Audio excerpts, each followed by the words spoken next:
भाद्रव मास आरंभ हेले पार्वण ऋतु पाई चलचंचल मूर्ति कारीगर। भाद्रव मास आरंभ हेले आसे पार्वण ऋतु आ मात्र दिन केईटा परे आरंभ हेबो गणेश पूजा। सेथिपाई प्रस्तुति आरंभ होईगलानी मूर्ति काम। भाद्रव मासर ठारू आरंभ हुए पार्वण ऋतु।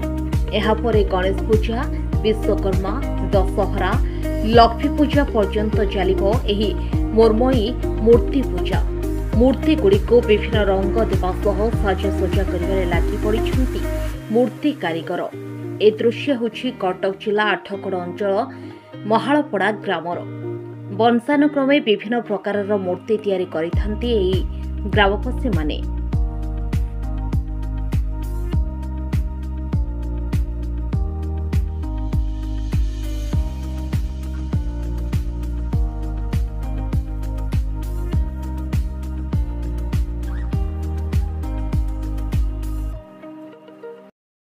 दिन केतेटा परे पूजा पाइबे विघ्न विनाशक प्रभु श्री गजानन।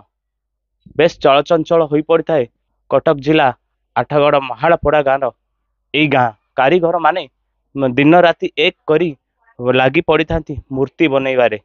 कारण यही पूजा पर्वण आसिले तांको हाथर स्पर्शरे जीवंत होई उठंती विघ्न विनाशक हंतु गणेश बा दुर्गा पूजा हो कि एमती कौन सी कार्तिक पूजा हो सबू पूजा बेले आसी पूजा तैयारी होता है यही मूर्ति।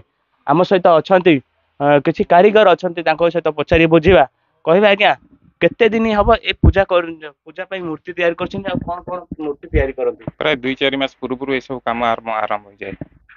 केते खुशी लगे जे निजे कारीगर हबे भगवान को तैयारी करछंती से खुशी केते लगे? ये कला होची भगवान को देन।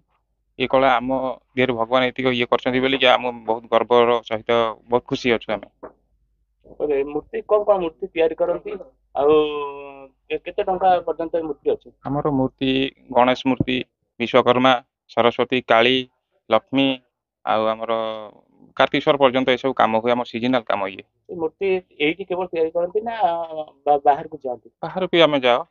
एठी तो ओडिशा रे एमती नाही एते प्रोत्साहन नाही ये सब मूर्ति कला उपरे।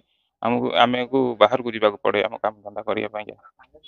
शुणुथिले केवल यही गाँव रे ओडिशा बाहर को मध्य जाइथांती यही कारीगर माने आम सहित अछंती। आ जणे अछंती कला मूर्ति कारीगर अछंती तांको भी पचारि बुझीबा कौन कौन मूर्ति तैयारी करती आ किभली भाबरे मूर्ति तैयारी करती कौन कौन रंग लगा जाए कहबे मूर्ति कौन कौन तैयारी करती को को रंग रे तैयारी होताय? मूर्ति आगे हमर तो रासायनिक रंग यूज सब वाटर कलर यूज होचे। हमर मूर्ति गणेश, विश्वकर्मा, लक्ष्मी, सरस्वती सब किछि हुए मूर्ति एठी।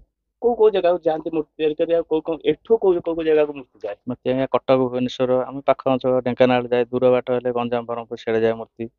प्राय केते टंका रे मूर्ति होता? मूर्ति आगे एठो छोट मूर्ति 10 टका 5 टका आरंभ करी 50,000 टका मूर्ति सब एठी। बड़ 10 फुट 12 फुट सब मूर्ति हुए एठी। खुशी लागेनी? बहुत खुशी आपन को पाखु आसंती कारीगर? बहुत खुशी लागे। बहुत लोक पाद पड़े दुआरे हमर बहुत खुशी लागे। हम काम गला बेले आगे शेष मूर्ति रे पहुंची बहुत ही खुशी लाଗୁଛି। बहुत कष्ट रे राति दिन एक करी काम होइছে। को मूर्ति तैयारी करंती? सब गणेश विषय सब मूर्ति तैयारी होइছে। शुणुथिले किभली भाबे थिला जने मूर्ति कारीगर कथा। आ जने अछंती हे कारीगर भाई अछंती हम ताको सहित भी आलोचना करिया। कहबे भाई आपण को मूर्ति तैयारी करंती आ कोटी जाई मूर्ति सब? विभिन्न जगह ऑर्डर भी आसे। कटक, भुवनेश्वर, ढेंकानाल आउ नुआ नुआ मॉडल भी होउची।